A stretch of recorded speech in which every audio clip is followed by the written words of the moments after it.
அவங்களா இருக்கட்டும், இல்லை ரொம்ப விஷயமா இருக்கிற பாபு சாரா, ராஜ்கரா இருக்கட்டும், நம்ம ரஷீத், கிருஷ்ணமூர்த்தி சாரா இருக்கட்டும், எல்லாமே இருக்கட்டும். என்னன்னா ஒரு விஷயம் நல்லா புரிஞ்சுங்க, எந்த ஒரு விஷயம் பண்ணாலும் கன்சிஸ்டன்ஸியாக பண்ணணும், விடா முயற்சியாக. ஏன்னா அப்போ தான் வந்து ரிசல்ட் வந்து நமக்கு வந்து கண்டிப்பாக கிடைக்கும். யாரெல்லாம் நீங்கள் நம்புறீங்க 15-18 வருஷமா ஒருத்தர் தொடர்ந்து படிச்சு தான் என்ன பண்ணுறாங்க, ஒரு நல்ல ஒரு காலேஜில் கிராஜுவேஷன் 20,000 கூட 50,000 1 லட்சம் கூட 2 லட்சம் கூட இருக்கட்டும். ஆனால் அவங்க கன்சிஸ்டன்சியாக படித்ததுனால தான் சார் வந்தாங்க. 8ஆவதுல பிரேக் பண்ணி, 10ஆவதுல பிரேக் பண்ணி, +2ல பிரேக் பண்ணி, அப்படி வந்தால் எப்போ போக முடியும்? அவங்க போகவே முடியாது. சேம் லைக் ஆர்சிஎம்ல நீங்கள் ஒரு 5 வருஷம் கடினமாக வேலை செஞ்சுருங்க. 50 வருஷம் 500 வருஷத்துக்கு கம்பெனி பிளான் பண்ணியிருக்காங்க. நான் உண்மையாக சொல்கிறேன்.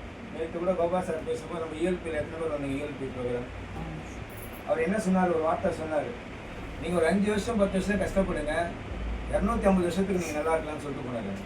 அவ்வளோ ஒரு ஆப்பர்ச்சுனிட்டி வந்து கம்பெனி வந்து அவர் ஒரு மிஷினரி மேன். யார்? டிசி சாப்பிட்ற. ஏன்னா அவர் இருக்க போகிறது எவ்வளோ நாள் நமக்கு தெரியாது. அவர் ஆல்ரெடி 76. அவர் எத்தனை வருஷம் இருப்பாருன்னு தெரியாது. கடவுள் பிடித்து அவர் ரொம்ப வருஷம் இருக்கணும்.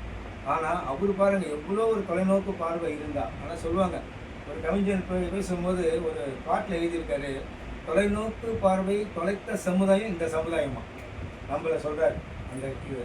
ஆனால் டிசி சாப்பிடா என்ன சொல்கிறாருன்னா, தொலைநோக்கு பார்வையில் நிறைய சமுதாயத்தை உருவாக்குறதுக்காக அவர் தொலைநோக்கு பார்வை ஏற்றுக்கார்.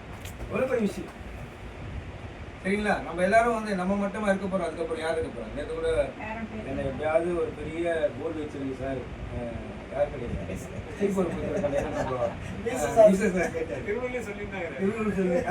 சொன்னார். திருவள்ளூரில் பாபு சார் என் ஃபோட்டோ பெருசாக வச்சிருக்கேன், என்னை மறக்காமல் வச்சிருக்கேன்னு சொன்னார்.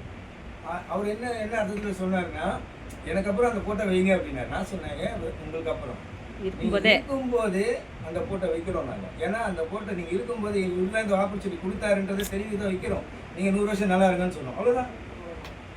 ஸோ அந்த மாதிரி வந்து ஒரு பாசிட்டிவாக ஒரு வைப்ரேஷனோட நம்ம பேசணும்.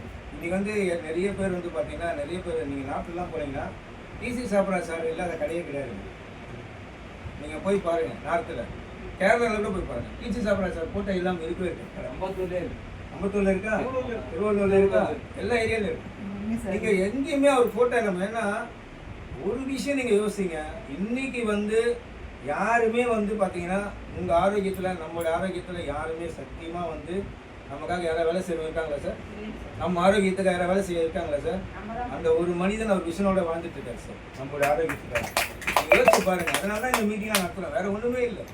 இன்னைக்கு எத்தனை பேர் அன்றைக்கி சொல்கிறாங்க, கை வந்து கீழே, நான் மனவூரில் போயிருந்தோம், நாங்கள் கை வந்து தூக்க முடியும், கால் வந்து மடக்க முடியும். நம்ம ரைஸ் பண்ணலாம் தாம ஒரு விஜயம் ஒரு நடக்க வச்சு. இந்த கம்பெனி ஓனர் யாருமான அவர் அந்த ஃபோட்டோவை பார்த்து கையெழுத்து கும்பிட்றாரு. ஏன்னா கையெழுத்து தூக்க முடியாத ஒரு நபர் கையெழுத்து